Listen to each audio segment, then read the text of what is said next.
Hey, it's Mike. Thanks for tuning back in. Today is Friday, which means it is Attic Find Friday. Big day. I'm really excited about this one, and I just discovered this one yesterday. We'll get into that in a little bit. A little house cleaning first. I am doing a Whatnot sale of $1 slabs. All of them will start at $1. Auctions Sunday night, 7:30 p.m. Eastern Time. So come treat yourself to a Father's Day gift and buy some slabs from me. I have, 20 or 30 all baseball cards this week. Vintage, some modern. And there's my cat deciding to show his face during my video. All right, let's get started. So Attic Find Friday is sponsored by Iron Guard Supplies at ironguardsupplies.com. Go make your order. Get 20% off by entering JunkWax20 at ironguardsupplies.com for all of your baseball card supplies needs. All right, so yesterday I was watching Adam over at Splendid Sports doing an interview with Dave of Blue Jacket 66, and I didn't even know I was tagged in the description. For some reason, YouTube doesn't tell you for 24 hours after you've been tagged. It's a very strange system, but it was one that I had to watch. Dave is somebody I want to have on my channel at some point in the near future. He probably has the best collection of vintage cards and pre-war cards on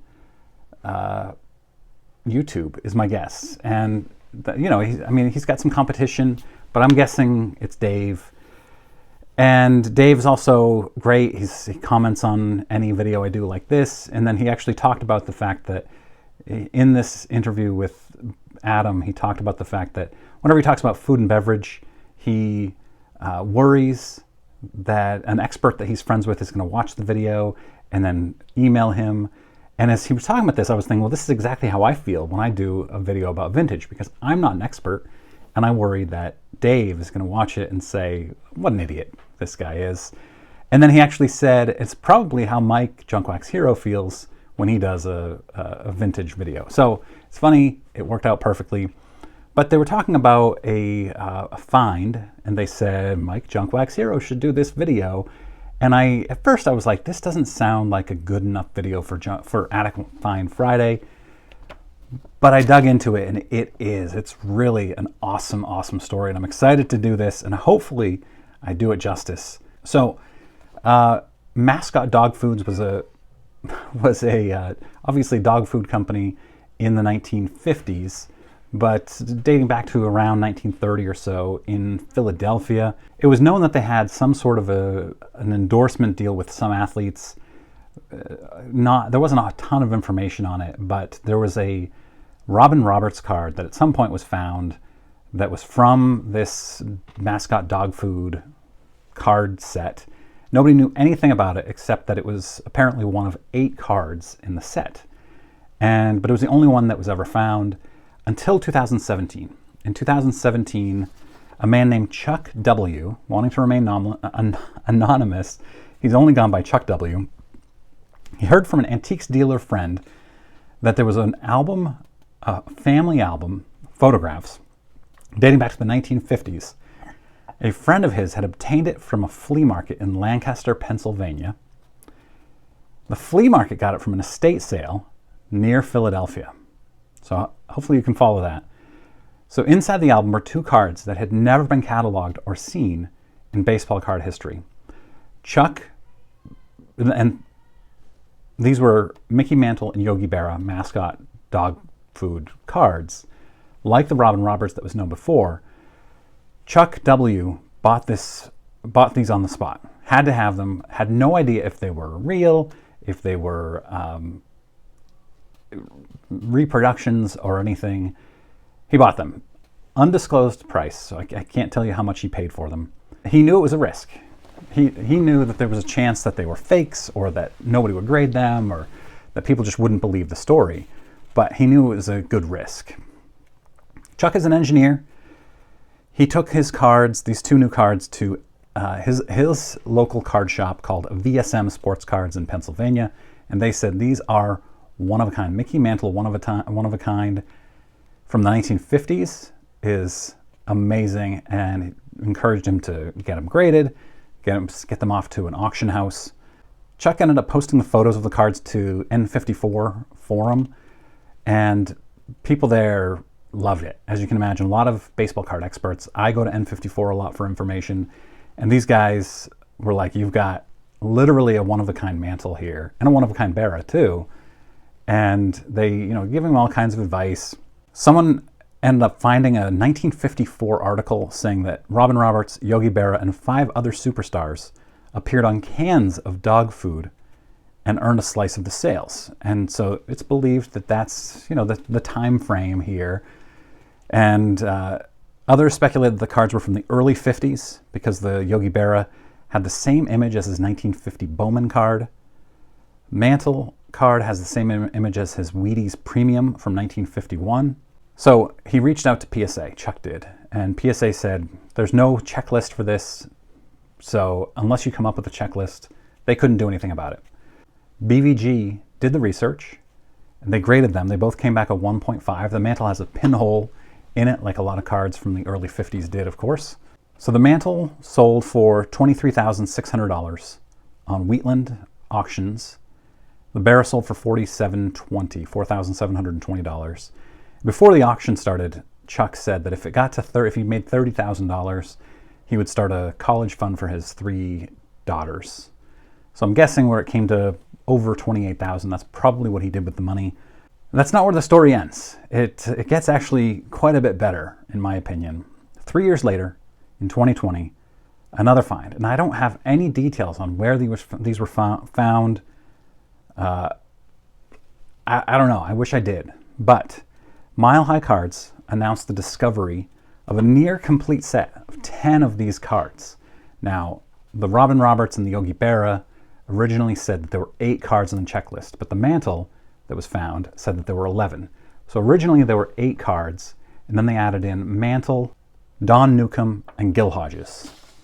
And these ones in the Mile High Cards auction were still in their original envelope from Mascot Dog Food. They included the membership card for the Mascot Dog Food Club, or whatever it's called. It also had the 8x10 photo premium of Robin Roberts that was only available via mail-in offer. You mailed in a quarter and some Mascot Dog Food labels, and they would send you this Robin Roberts premium 8x10 photograph. It's only missing the Bucky Harris. And how did they come up with this checklist of Bucky Harris? I'm not really sure, but somehow they knew that there was a Bucky Harris that was missing. So the Mantle graded a PSA 5. So now at this point, PSA is able and willing to grade these for some reason. The Berra graded a 6.5. The Hodges a 5.5. The Eddie Matthews graded authentic because it was slightly smaller than the rest of them. It also had the nameplate at the top of the card instead of the bottom like the rest of them. The Al Rosen graded a 5.5. The Eddie Lopat graded a 6. Robin Roberts a 5.5. Monty Irvin a 4. The Newcomb 5.5. All these guys were on Northeastern teams, just like Mascot was, so it made a lot of sense. The mystery surrounds George Specs Toporser, who retired from the St. Louis Cardinals in 1928. So 25 years before these are believed to have come out in the early 50s. Specs Toporser is in the set for some reason. I suspect there was some speculation that maybe they all shared the same agent. I suspect it's because he was actually managing the AAA Buffalo Bisons in the early 1950s. He actually went blind in 1951 while managing the Buffalo Bisons. Had a bunch of surgeries to try to repair it, but unable to. Really sad story. Toporser was not a very good baseball player, but he was believed to be the first baseball player to ever play baseball with glasses on while playing, and that's where he got the nickname Specs. And, by the way, shares my birthday, February 9th. So that Mantle, the PSA 5, sold for $82,000. So the BVG 1.5 in 2018 sold for $23,000. The PSA 5 sold for $82,000. The Berra sold for $8,300. The rest of them all sold for low to mid four figures. But those were the two big ones. The Mantle at 10 times what the Berra went for. Now, it gets a little better even. In 2022, early 2022 or late 2021, 4 more were found from this set. They were all graded PSA 1. There was another Berra, so now there are 3 Berras, 1 with BVG, 2 with PSA. That sold for $4,700. Another Gil Hodges was found, sold for $2,360. Another Don Newcomb was found, sold for $1,400. And the elusive Bucky Harris was found. That one sold for $1,100. Some pretty cool stuff. Let me know what you think. Had you ever heard of these? I had not until I watched that video, so I'm very thankful for Adam, Splendid Sports, and Dave of Blue Jacket 66. That's a great series by Adam, by the way. Strongly recommend watching Adam's series and anything that Blue Jacket 66 puts out, because he has the most insane collection, but also the most amazing knowledge around these cards.